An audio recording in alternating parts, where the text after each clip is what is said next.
Chapter 62, Autumn Hunting in Mulan Paddock. Heroes versus tigers, leopards, and bears. In previous chapter, we ended with the pedestal of the four Dharmapalas of Gelug, which are called sacrifice pedestal.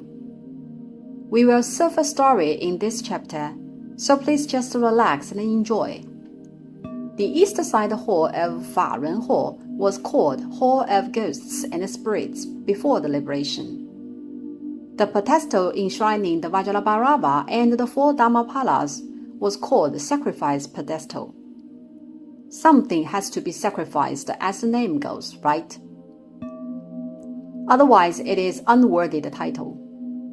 Sacrifice means the ritual of laying out animal offerings like pig's head, sheep's head, and cow's head when we conduct ancestor worship.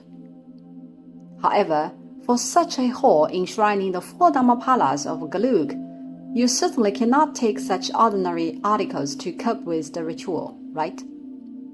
What sacrifices are eligible to be offered then? They are giant animals characterizing unconquerable spirits. What kind of giant animals are of unconquerable spirits? Well, today's young generations may not be able to recite quotations from Chairman Mao Zedong, while people similar to my age can recite fluently.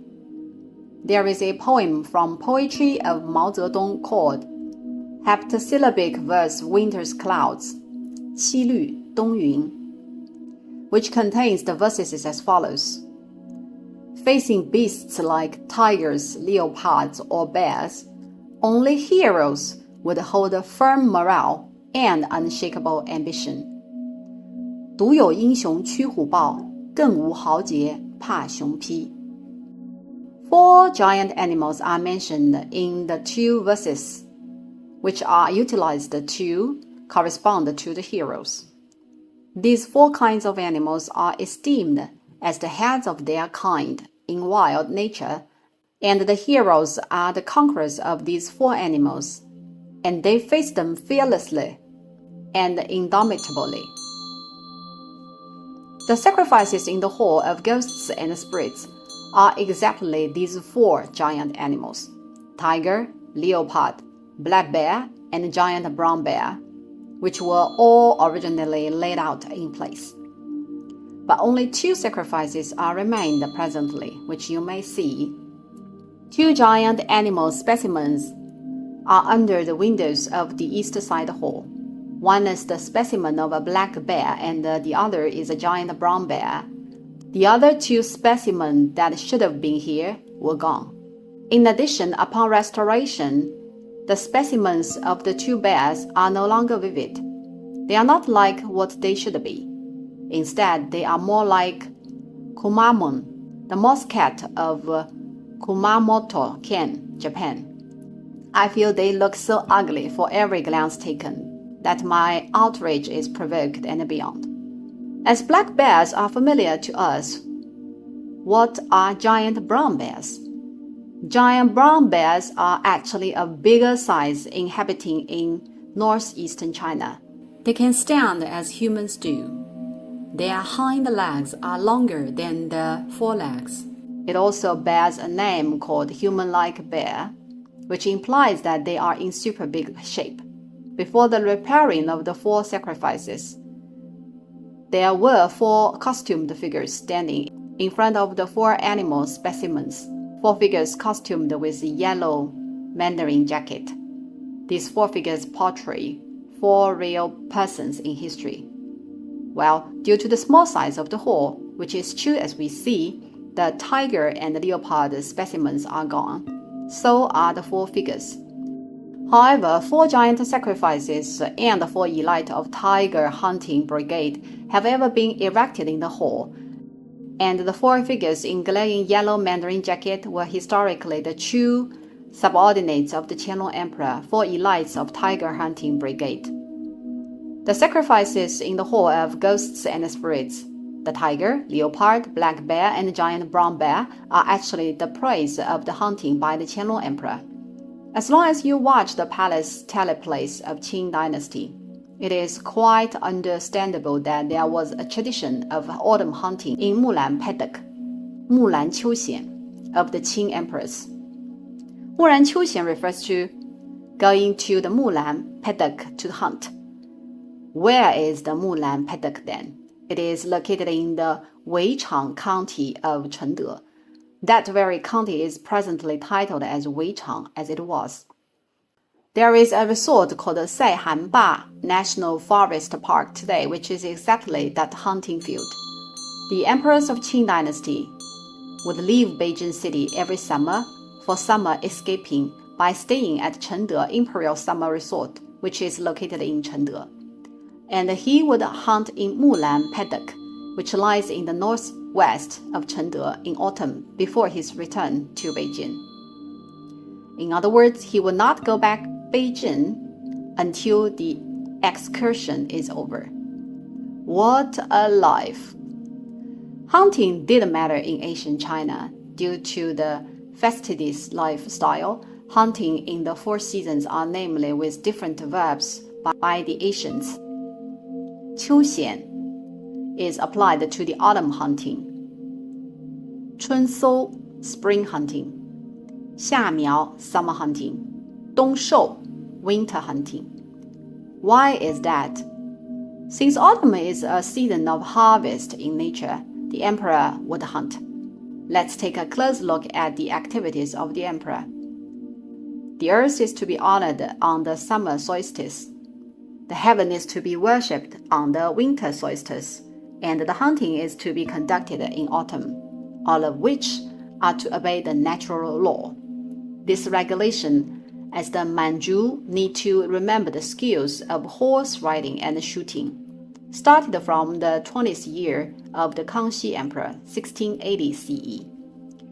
From the record of manuscript of the history of Qing dynasty, you may find that from the times of Kangxi to Qianlong emperors, the prey hunted from every Qiuxian are rich and plentiful, even scary in a way. Tigers, lions, and leopards, about a dozen. Jackals, elks, dozens. Foxes, roe deer, nearly 100. Rabbits, badgers, etc., nearly 1,000. Blah blah blah, countless. When reading this, I was wondering that even the emperor is holding a Tommy gun. It was impossible to hunt animals in such enormous quantity. But I was later aware how the group hunting was processed upon reading ancient books on autumn hunting in Mulan Paddock. The emperor, as a matter of fact, did not hunt all on his own. The 4 sacrifices were not hunted by the emperor either. The hunting has a traditional step called unveiling hunting, which explained why the 4 elites of tiger hunting brigade were on the hunting field. The whole process of the autumn hunting in Mulan Paddock can be elaborated as follows. The emperor rides a horse accompanied by a special troop called the Tiger Hunting Brigade. The head of the Tiger Hunting Brigade is titled Commander General of Tiger Hunting Brigade, and usually he has to be the prince. For example, the 4th prince, Yin Zhen, the 8th prince, Yin Si. What for? They accompany the emperor to chat, and the real brigade head has to be a minister of the 1st ranking title, Commander-in-Chief of Tiger Hunting Brigade, who leads 10 soldiers who are truly expert in hunting. And these 10 soldiers are called Commandant of Tiger Hunting Brigade and Officer of Military rank of Colonel, while the emperor himself are followed by 80 tiger hunters. Hence, up to 90 persons have been attending. What do the 80 tiger hunters do? They don't hunt but just walk side by side to drive animals by making noises. The small animals are not concerned, hence they may run around as freely as they would like to. Since there is another layer of a bigger circle organized by the Tiger Hunting Brigade. Upon the emergence of any giant animals like tigers, leopards, jackals, wolves, etc., the emperor will thus shoot an arrow nominally. It is definitely not bothered whether the arrow can hit the prey or not? I bet not. Then the commander-in-chief of the tiger hunting brigade will lead the 10 most skillful commandants of tiger hunting brigade to run straihtly to the giant prey and pounce on it regardless of what animal it is. The 80 tiger hunters who are accompanying the emperor need to form a formation immediately, taking the emperor as the center, under the command of the commander general of tiger hunting brigade. 50 out of the 80 must not attend hunting, but guard the emperor by forming circles of 3 layers.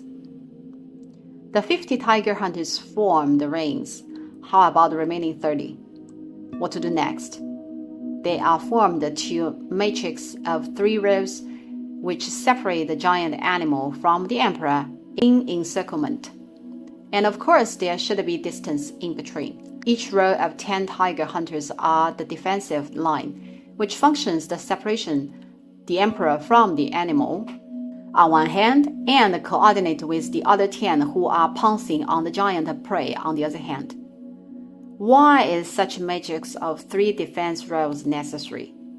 Because at that time, the quantity of wild beasts was still enormous. Animals like tigers, leopards, black bears, and giant brown bears are quite likely to jump into the air all of a sudden. For instance, bears would possibly dash forward to you, and tigers or leopards would be able to swoop on you from a tree, even from a long distance. What would you do if such things take place? Hence, the encirclement formed by the 50 persons must be in density to defend against giant animals like bears' attack. If the density is not big enough, the beast would probably break into the defense line.